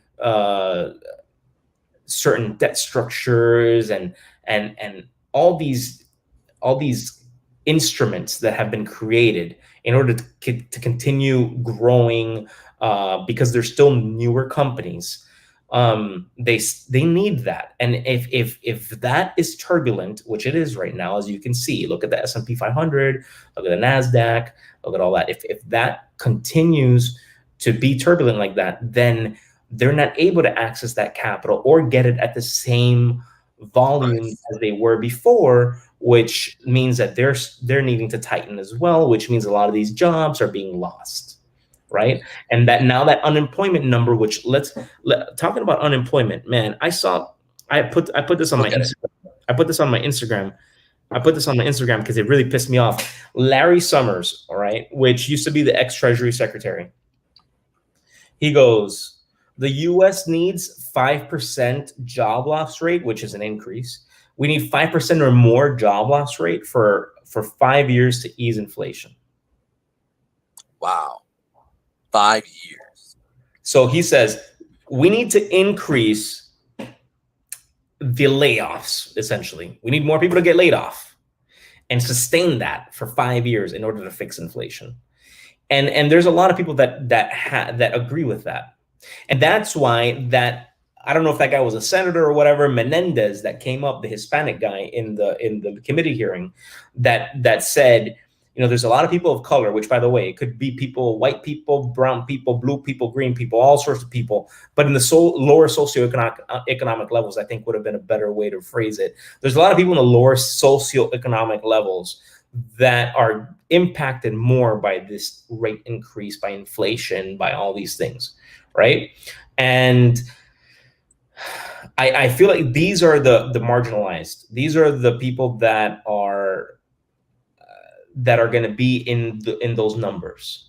Those are the ones that are going to be hitting those statistics. The 5% or more unemployment, right? And I feel like when somebody says that, and they make it seem like so nonchalant, like that's what needs to happen, that's what they need to push for, and it feels like that's what the Fed is pushing for. That's what the government is pushing for, is for the labor markets to kind of get stung a little bit. Like, that's where I'm confused, man. What the hell are we doing? Maybe we need to change up the whole entire system. Maybe. You know what? I think if you were to get in there and do something, I'd vote for you, my friend. I would say, let's do this. Let's make some stuff happen. I don't know. But at the same time, I think about it for a second and I'm like, wait, why would I even want to do that? Because then you know what happens to all these people that really want to make something happen? They end up changing. I wouldn't want to change. Or they end up dying. Or they die. Yeah. Yeah. By the way, don't play around with trying to invent hydrogen powered cars. That's the quickest way. Hey, did that guy die?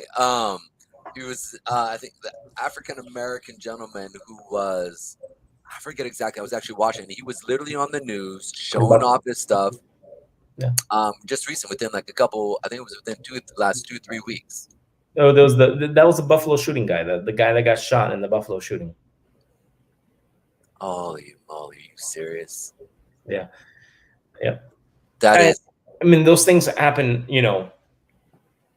They happen. Wow, it was weird that he happened to be there, and he happened to be the one who created a hydrogen car that can run off of water. That's interesting. I'm not saying that's conspiracy, but that's just real interesting. Really interesting. Anyway, so how about them Dodgers? Too much, maybe. Yeah. Right now, I think the most important thing to focus on is building yourself, building your businesses, building your projects. That's why Moonrock is focused on that, right? Moonrock is focused on building, creating relationships, negotiations, growth, right? Everyone needs to be focused on that, whether it's growing the project or growing your business or growing yourself. Like a lot of these things, they can be very like anxiety driven. They can bring up a lot of anxiety in a lot of people, which is normal, right? It's okay to have anxiety because there's a lot of shit going on. But I think that everybody needs to start working on themselves in order to put that energy to some good use. You know, like I know right now might be a good time for people to go back to school, learn something new, or advance their current skills. I think right now is a good time for people to go out there into the world, make more relationships, more professional relationships. What you're doing, Pedro, you know, growing your brand on the internet, you know, and helping people, training people on the trading stuff. Yeah. Maybe even find new opportunities, new jobs where maybe it's a lateral move, or who knows, whatever it's going to be, to advance yourself. But I think this is the time to do it, because I don't want to be like pessimistic, but things are not going to be looking good for us in the next year. It's a fact. I mean, if the government, just look at it like, if the government's oblivious to what's happening, right? And you can see that with our leadership, right? If inflation is running rampant and the solutions that they're putting down for inflation aren't doing anything, the government you see the Senate committee didn't even know how to ask certain questions or what questions to ask. Proper. I mean, right. That is 90%. So that means right. That means, I mean, I don't want to be gloomy and everything. I'm just being real. I mean, not looking too good, guys, for the next few quarters. Overall economy. Crypto is in its winter. The SEC doesn't like approving crypto-related ETFs, but they just decided to approve a Bitcoin ETF that shorts Bitcoin. Yeah, you know, because it fits their agenda. So looking at that, all those realities, right? Absolutely. Hey, if things are fucked, why not just do what you want to do? Why, like, as long as it doesn't hurt someone or yourself, right? That's how I always see things. If it doesn't hurt me, doesn't hurt others, it's only going to help me grow, then why not? Why not go for it? I mean, time's going to pass, right? Yeah. Yeah. Look, I met one of my neighbors yesterday at a park, you know, where my kids and, you know, they play and all that. And I was talking to him. He's in tech, and he was telling me how, like, right now is a good time for a lot of remote jobs because there's a lot of them. Mm-hmm. And he's been doing something that's very interesting to me, which is getting remote jobs that don't need too much work. It's full-time work, but he's working maybe 2 to 3 hours. So he's getting like 3 remote jobs simultaneously. Wow. And he's making a 6-figure income with each one, right? He's working about 9 hours a day, but he's making triple what he used to make before because he has 3 remote jobs. Obviously, it takes a lot of organizational skills. It's not, oh yeah, I'm just going to get a job and leave my laptop on. No, I mean, he has a little round table at home with laptops connected. And hey, if you're able to make it work and the companies that you're working for are still getting the value they need, then hey, why not? You know, you're able to organize and you're able to make that extra money. It's out there. And the thing is, there's a lot of those remote opportunities available now, which thanks to COVID, that's what happened. Yeah, it's one thing I do see is that idea of it's almost like, look, I think this generation is, and listen, no offense to the boomer generation, I think they did best what they got. You know what I'm saying? Like, I'm not against them. Look, global warming wasn't even a thing in their mind. They didn't really think about it that much. Didn't know. Yeah, they just didn't know, right? Generation X, we started. I mean, I'm Generation X. We started seeing things, a little bit. I remember in high school they started. I remember the switch from. They were talking about another ice age. It was just coming out of the idea of ice age, and then it switched slowly to start to go global warming. And I remember being like, wait, what? I remember we were talking about an ice age. I remember they were preaching this in the 60s and 70s and early 80s.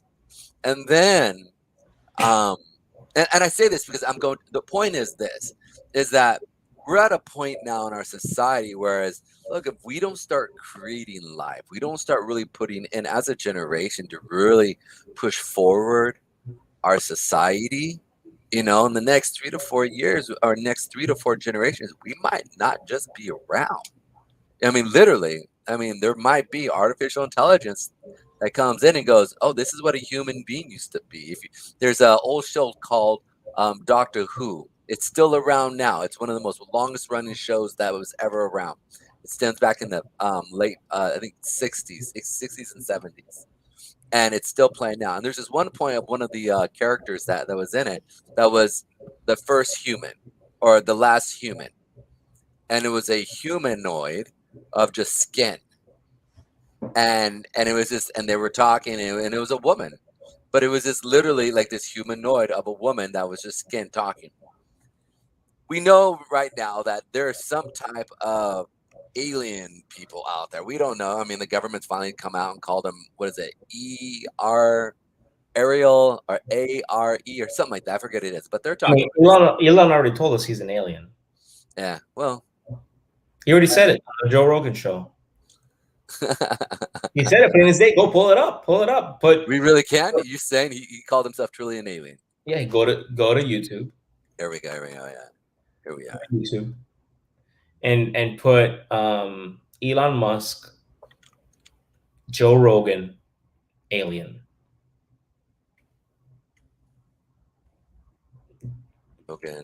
Specifically the clip for alien. So you want to put Elon Musk, Joe Rogan, alien. ALEN. ALIEN. IEN. And for everybody that's watching, my skill set is not spelling, so it's okay, man. Yeah. Elon Musk talks about colonizing the galaxy. Elon Musk, artificial intelligence. Joe Rogan experience. Joe Rogan, Elon. I would go to the top one, the first one up top. Yeah, let's go check this out here real quick. And let me know if you guys can hear. Can you hear what's playing? No. That's why. Give me 1 second. Give me 1 second. I got to put this here.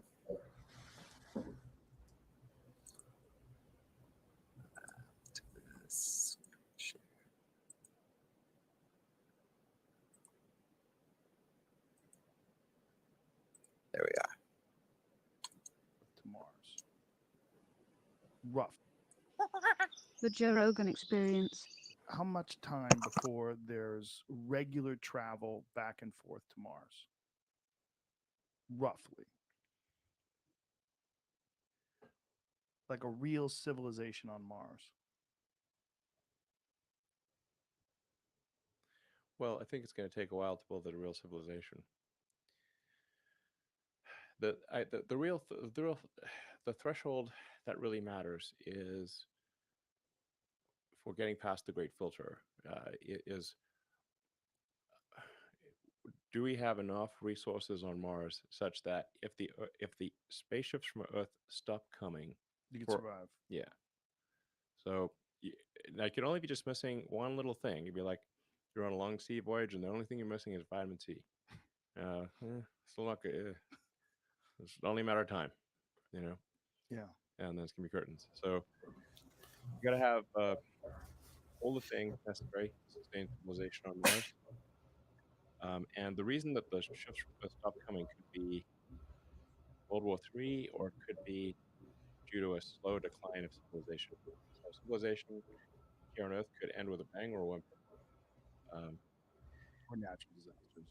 Yeah. Asteroid impact. Yeah, that'd be up supervolcano. in the bang category. Yeah. But it could also be like a whole series of things, like dinosaurs. Well, it wasn't just one thing, you know. Right. There's like a whole bunch of things happened in a row, and you know, while they things. Hey guys, I think I just dropped the link for the alien comment into the chat there. If you see it. Sweet. Can you click on that one? Well, They're resilient. Crocodiles, they'll. Let's get that one. The one that Bull just put up. I'm on it right now. I'm posting it. I'm talking, thinking they're not hearing me. I saw it. Give me 1 second. Of all this. Boom, there it is. Here we are. Boom, share. There you are. If the guys are hearing me from StreamYard, it would be great to be able to do both, have 2 or 3 screens that I could share. If you guys are on that down the road, would love it if you guys could get that taken care of someday down the road. Here we are. Time and all this energy and all these ideas, and then people just let them do these things. Because I'm an alien. That's what I've speculated. Yeah. You see how he said that? In the past. I Yeah, wonder if there was one. No, I don't I know. was like, if there was like maybe an intelligent being that we created, you know, like some AI creature. I feel like that was his way of saying I'm an alien without, you know, Around really, with us for a little while, like you've been doing. like so that people can, Maybe that's the way. yeah. No, dude, we know too much about his life. That's the thing. We know since he was a child. His mother was in the public figure. There's just why financial education is so important. this is I would disagree with. I mean, I'm not saying like. I mean, I know he came on and did say it, but I think there's this part of his face that he's just like, let's see where this goes. So I mean, I think that's the same show where they smoked weed too, right? That's kind of like the reason why I brought it up. I wanted to see where this goes. Hey, listen, sometimes people will tell you the truth if you're listening to them. And it's our own unbelief in things we don't understand that make us miss opportunities in life. So you never know. What are the chances the richest person, the most innovative person in our generation is an alien? Who knows, Ralphie? I'm an alien, so. You know, to the point of what you guys were talking about, and I'm just having some connection issues, so I apologize. But You're perfect.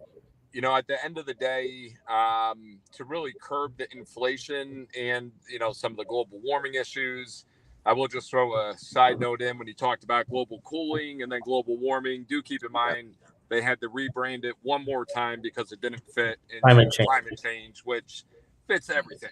I actually joke with my son. I love it when they talk on the radio and they say there's going to be more fires, more rain, more wind. It's like, can you give me the exact scientific number of how much more? That's what I'd like to know. Or are you just saying more? It's just more. So, you know, I actually teach my kids the earth may be warming. That may be true. But what you don't want to do is live in fear of anything in life. And that's what I hate about the movement is that they just have people so fearful. There was actually a research done, I think it was in Europe, where a certain percentage of the youth have already decided they're never going to have children because of global warming. And I think to myself, wow, that's wow. Really? They Sorry, guys, I had a decided? call coming in, but what a tragedy that that these people have been convinced of this fear and that their reaction to it is that. And I won't let my kids grow up that way. Look, me and my son and my daughter, we'll go up. I live on the coast. We go clean up the beaches sometimes when, you know, the real busy tourist weekends. My son loves to do it. It was all his idea to start with. So, you know, we'll go out there and do our part, but you don't live in fear of anything, and you definitely don't live in fear of something that other people are trying to convince you of without doing a lot of research to ensure that that fear is justified.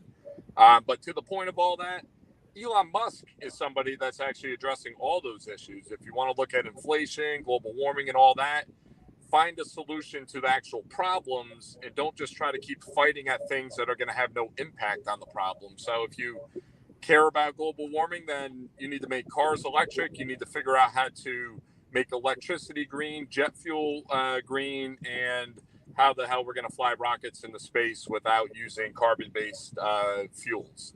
It's pretty much those big four, if you ask me. Everything else that we do is just kind of twiddling your thumbs and trying to make yourself feel good about it. So, and on the inflation side, it's the same thing. You have to address the core issues. If it's shipping container costs and it's energy costs that are, you know, these inputs going into the system, those are the ones to try to address. I listened to a news report the other day.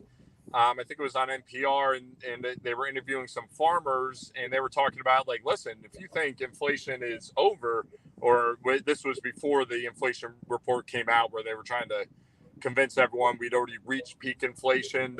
They said, look, these food costs that are going to come out in the fall from the inputs we're putting in now are going to be huge. So, you know, you have a long road here, but my overall point is you have to address those core inputs. So find a way to do something about the shipping container costs. If it's subsidies, I'm not really sure how you fix it structurally, because the whole system was broken during COVID, where, if I remember right, you know, there was nothing like going back on the containers to China. So they were having this big issue of even getting the damn things back there.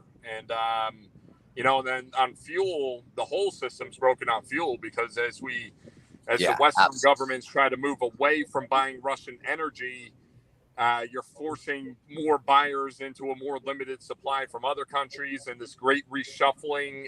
There's no telling how it's going to come down. I think I read this morning that maybe Europe bought 55% less from Russia over the most recent period here, but yet India and China bought 51% more. So Russia's like the big winner, higher prices, and they're selling the same stuff just to different people.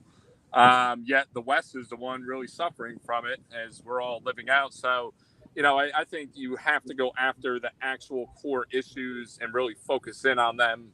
And I don't know if they're going to do that or not. Like you said, if Larry Summers is saying lay off 5% of the people, how do you even actually thread that needle of only laying off 5%? I mean, if you're going for layoffs, you easily could end up at 10, 20 or more percent. And totally miss your target of 5. So I think those are solutions that don't come close to solving the problem. But time will tell. You need good leadership, like Ralphie said. I think you need people that can isolate the actual issues, and then you need people that can negotiate solutions to them. So, you know, I'm confident that maybe all of our leaders aren't necessarily always great, but I am confident that there always has to be a few bright people in the room, and hopefully they get their say and they have the opportunity to do something that will help us all. You know why I brought up the whole Larry Summers thing? Not just because his comment is just freaking crazy. Yeah.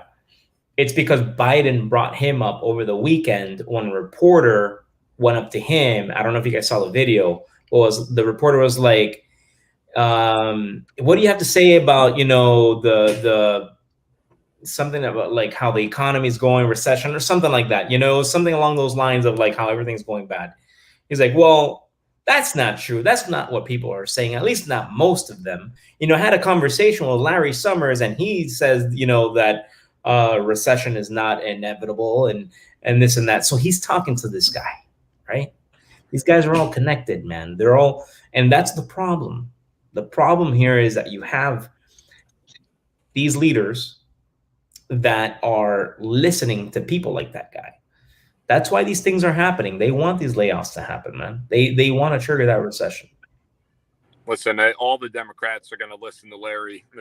He's entrenched on their side there. And, you definitely, it matters where you're getting your information from and who the sources are. I actually heard on the radio this morning, I think it was NPR again, and they were saying, they actually said, it made me laugh a little bit, but they said some analysts are saying that Biden mentioning reducing the gasoline tax is actually the reason why oil prices are down right now. And I literally laughed out loud. I'm like, you mean some Democratic strategists are saying that? Like, are you reporting this as news that some people think that by doing something that may actually create more demand is lowering prices? It's literally backwards that's economics. How it's reported. And for people listening, if they don't know more actual facts and understand the issues more, they're like, oh yeah, look at what they're doing already. They're doing great, by the same argument, all the policies they did before are the reason why the prices went up, though. But yet, no one really takes accountability for that. Well, let's also talk about the fact that we have the biggest driving holiday coming up in a week, 4th of July. On top of that, it's one of the biggest cookouts in all the year.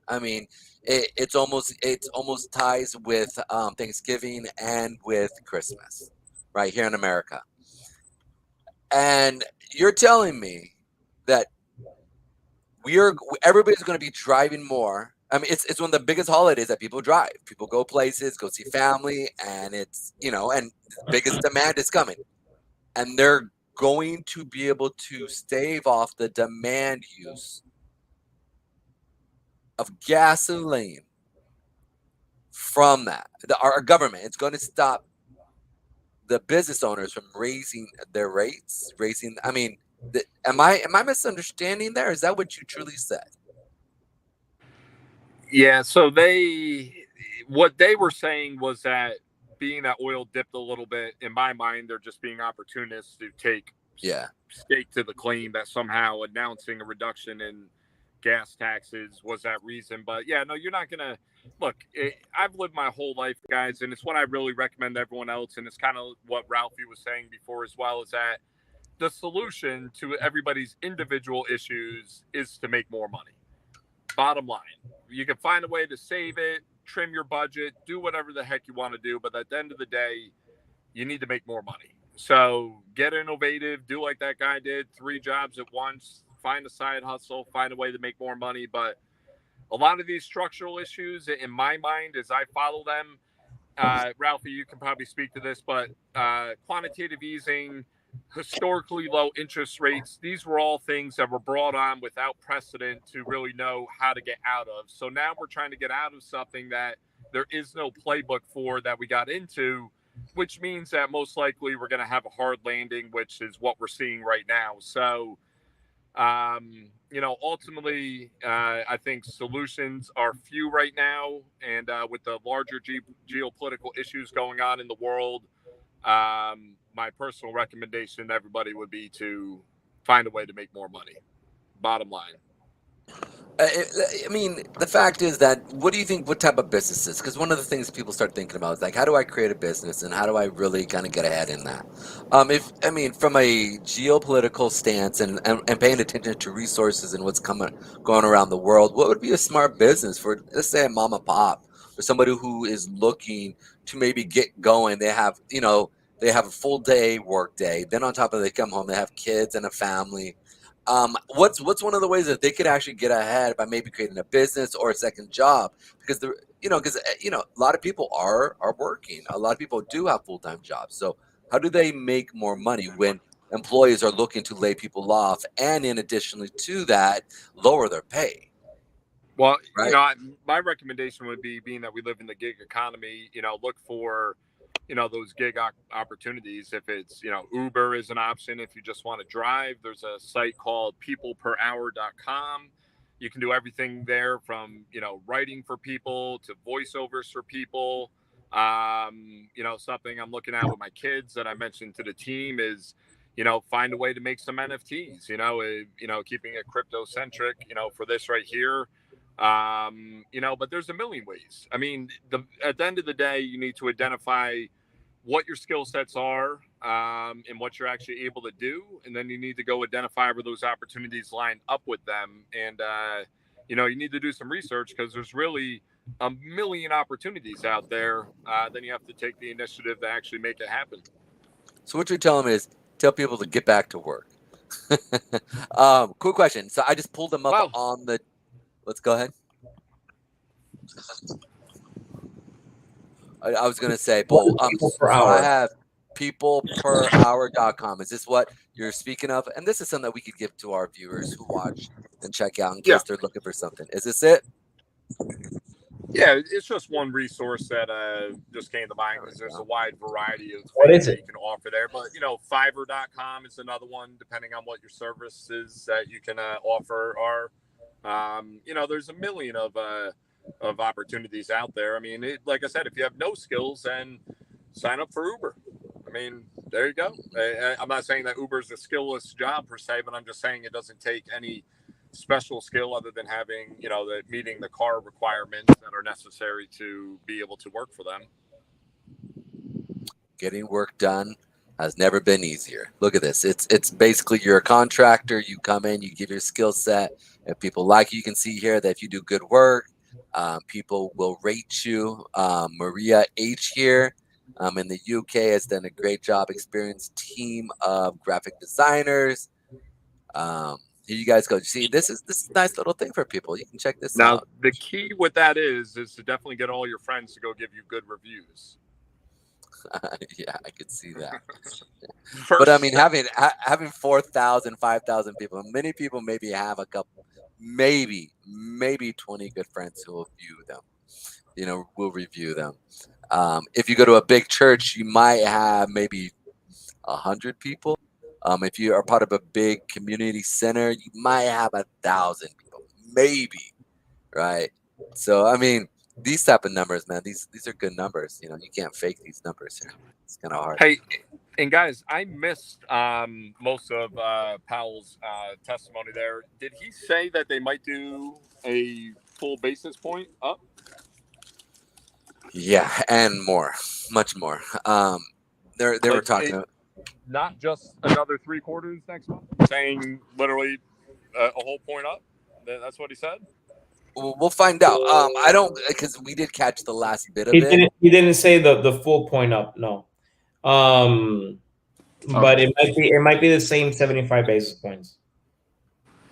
And you know, you could see it more because I remember over the last couple months that it was said they weren't going to go more than the 50 basis points. So they obviously did that. So yeah, who knows?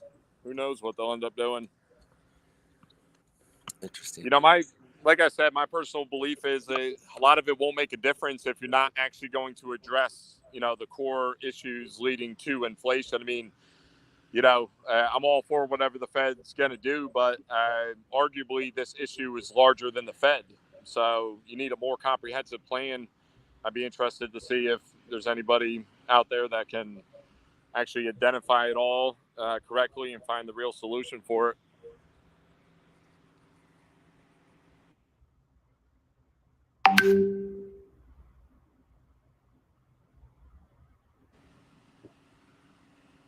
But yeah, Pedro, they got voiceover opportunities out there for you. So I think you and Ralphie could be good at that.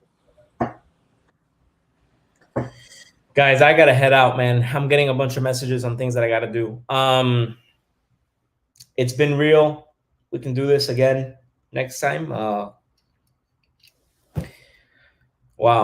I feel like my brain is turning to mush thinking about like all these things about the inflation and raising rates and all that. Because it does drive up anxiety a bit, but it's just like Bull said, we got to make more money. That's really, you got to take things into your own control, right? Like you have to, like things can happen around you, but you have to control what you can control. That's about it. All right, my friends. This is Ralphie is here, signing out. Have a good day, guys. No, but you guys stay here if you guys want. Please. Don't go because of me. I just gotta go because I got these calls that I gotta get on and people that I have to follow up on. Excellent. Hey guys, thank you so much for coming on. Hey guys, like I said, we are going to be doing this on Monday, Wednesdays, and Fridays. We're also going to be doing the round table for Moon Rock here as well. I will be going and doing a market analysis at least 3 times a week where you guys can come and check out and see what I'm looking at. Thanks for coming in. Appreciate you guys, and you guys have a blessed day. We'll talk to you guys soon. Bye.